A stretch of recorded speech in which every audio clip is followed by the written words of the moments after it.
It's the 15th of June, 2022, and I'd like you to keep that in mind as we chat about travel topics today because, well, a month from now or 3 months from now, things might have been changed. I'm Rudy Maxa. I'm a travel journalist and broadcaster. I'm joined by my friend and business partner, Tommy Danielson. Tommy has been involved for years in frequent flyer programs. And I don't know. How do you describe yourself, Tommy? I've never had to do it in two sentences.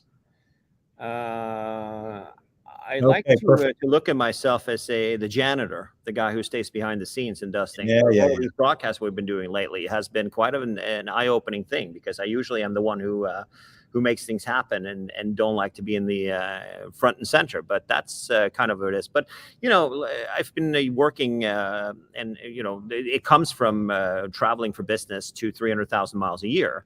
And then moving into being an expert in loyalty programs and loyalty strategy and making that into a business.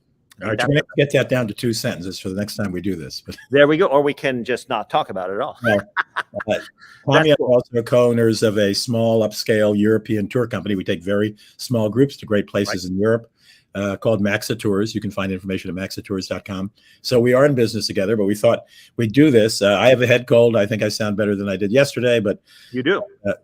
I'm getting there. But anyway, I've got a head cold, but I still have been keeping up with the news. And I suppose the biggest news is this flooding because of one of these streams in the air of Yellowstone National Park, so that the northern part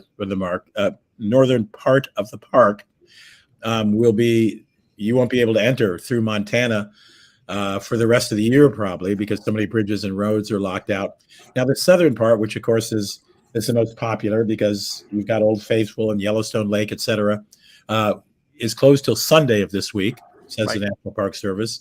I guess they hope to reopen by Monday, but if you have an imminent travel plans, you might want to check on that. So Right. well, Yellowstone isn't totally closed, but you're going to want to know what entrance you're going to use.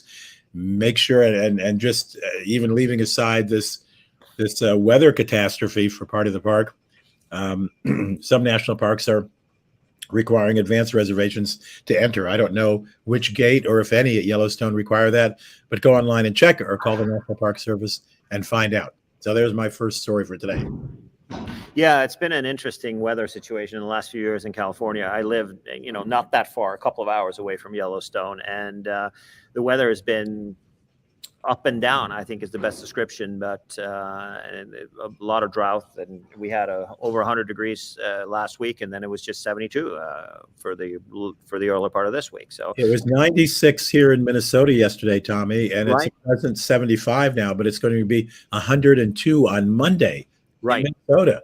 Right, in Minnesota in June. I'm in Chicago right now. We're having the same weather, plus 5 degrees right now. There was a tornado that went through town. I'm actually at the we have our loyalty summit here tomorrow. There's a screen that's going to go back up there a little bit later. But we're in Chicago now, and it was the Uber driver, an eccentric lady from Mexico with a disco lights in her Sienna, told us yesterday there was a tornado that went through here the other week, the other day, so on Monday. So Oh my that's gosh. crazy stuff, and it's 95 right now, and we're going to the Cubs game.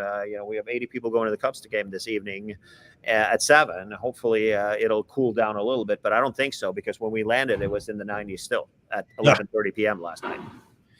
Well, another item that I found interesting. I know many of our viewers are familiar with the Aman Resort chain of very luxurious hotels. I don't think I've ever stayed at Aman Resort. I've visited a couple, but I've never been able to afford it. I mean, it could be easily $1,700 a night. Most are located in sort of natural surroundings, fairly rural areas. Not all, but they're going major urban by the end of this month. Aman expects to open its first 93-room hotel just opposite Trump Tower on Fifth Avenue. Right. And that's going to be really interesting. I don't know the room rates yet, but they'll be high, I can assure you.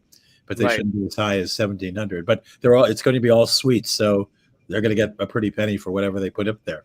Yeah, usually it's a little bit of tad above, and also with the suite properties. But there's a lot of luxury hotels in New York on Park Avenue, including the Four Seasons, which is actually closed right now in New York for complete renovation. Which And, one? On 57th Street?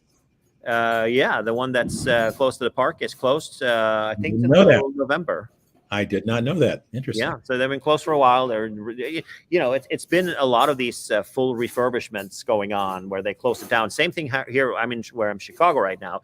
The Park Hyatt, which is like a luxury hotel. Mhm. I mean, I wouldn't go in as far as saying it's a super luxury hotel, especially since it's really noisy because of the hospital that's next door. But they've shut down the doors and they're doing a complete refurbish, just like the Four Seasons in New York is doing. You still have the downtown, the newer property is open, but yeah, if you go to the website, it is closed. Wow. Well, that is a hotel I stayed in a lot, and I always liked it. And it's hard to even imagine they need to refurb it, but I haven't stayed in it. Well, nobody's stayed anywhere for a couple of years, so Right. it probably needs it.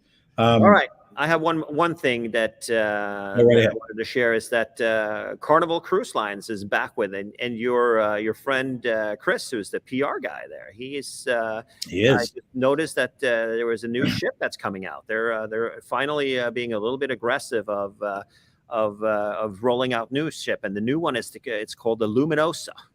The Luminosa, I like that. Right. Wow. How many people do you know? So let's see here. It is 2,000. So it's hang on. So it's actually it's a ship, 13-year-old vessel. It's not brand new.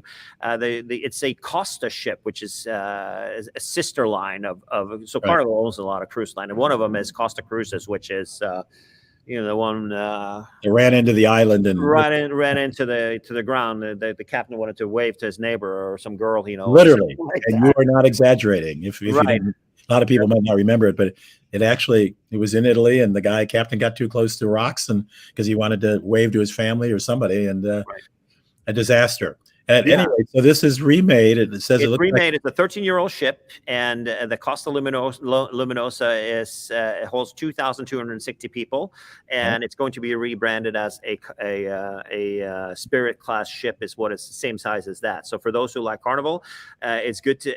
It's actually good for me to see that the cruise companies who have been the ones who are struggling by far the most with getting people to buy back in is now rolling out, and we're seeing a lot of aggressive moves, which is great. Where is it sailing? Do you know? Is it? It doesn't say for now, but let me read the article again. It's maybe Mediterranean in the winter, in the Caribbean. Yeah, so it says here, actually, it is correct. It's going to be based in Australia. It looks like it. So it looks like it's specific itineraries for the vessel after it begins sailing out of Brisbane. It will be in visits to the Great Barrier Reef. It will go to New Caledonia, Port Vila, and Vanuatu, and Papua New Guinea, and Fiji. Oh, so we will not see it in the Atlantic Ocean then. Huh? Okay. Yeah. Now, a lot of ships are there. I think it's cool that they're now making themselves available for cooler areas of the world, so we don't keep doing Caribbean until we're blue in the face, right? Right. Well, I mentioned that the Aman Resort is opening at the end of this month in New York City on Fifth Avenue.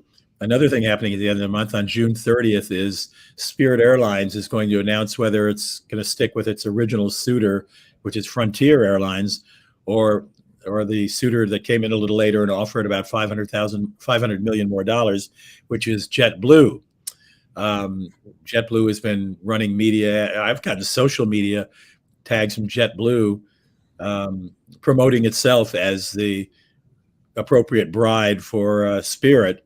I don't know if you have, Tommy. I thought that was rather interesting. I've never seen a merger pitch coming into JetBlue wants that merger to happen very much with them, and personally, JetBlue is known as more of an upscale low-cost carrier, which really isn't a low-cost carrier. It's New York's carrier, if you will. Right. And they offer a very decent service with their mint cabins to various markets out of New York and also out of Florida to the West Coast, and also from New York down to the Caribbean. I think they also have a few markets. I honestly. The plan is probably to make Spirit go away, if we look at what Southwest happened when they bought AirTran, and they integrated AirTran and pretty much sold their planes to Delta, or got rid of the got rid of the planes and got rid of the company and the brand. So I don't know if that's the plan with Spirit as well. I think that at the end of the day, Spirit has a place in the market that we have. I think that getting rid of Spirit is something that's not good for fares, especially now that fares are through the roof.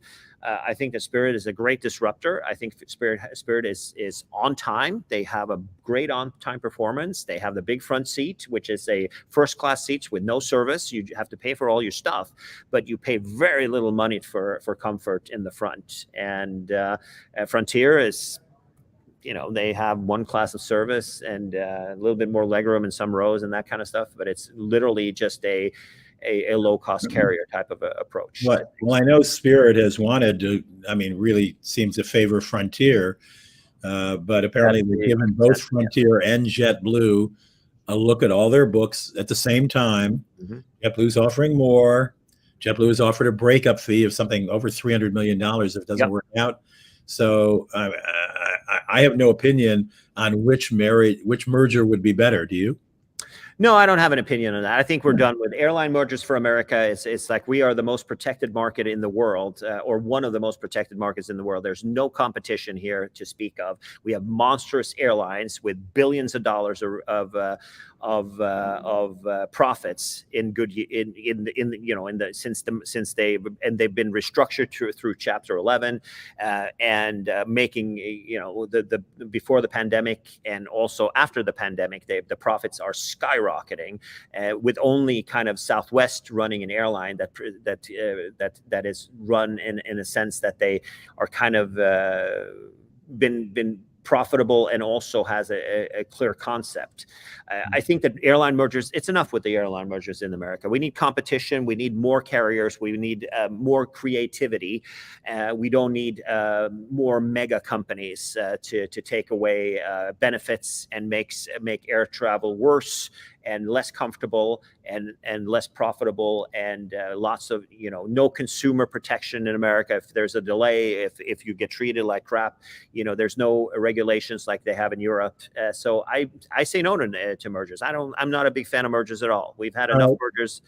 We had American and US Airways. We had United and Continental and American and Delta and Northwest and Delta and Northwest. I think that it's enough already. I think we need more carriers. In Europe, there are 30, 40 carriers in Europe that compete against each other with the same size of market, but with less geographical area. And I think that in North America, we have a handful. I think that we need more people, and we need to stop protecting this market also. If Emirates wants to come in here and fly, if anybody within parameters, it could be contract, unions and all that stuff. But if somebody wants to start to fly domestically, look at Virgin America. Virgin America tried to come in here and make a good product and make an awesome offering, and they were not allowed. The foreigners were not allowed to own more than 1/3 of the company. It's not free competition. We need more free competition and not less mergers. Is my humble opinion about it. All right, you still have time to buy a few shares of Frontier and go to and go to their annual meeting and stand up at the microphone and give them the old Tommy Danielson routine.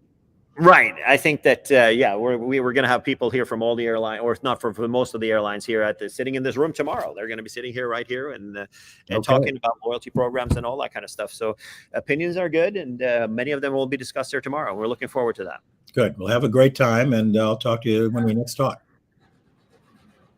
Thanks, everybody, for dialing in. Thank you, Rudy. And we'll see you guys. We'll try to make a little live broadcast and maybe get a couple of airline executives to come online with us tomorrow morning.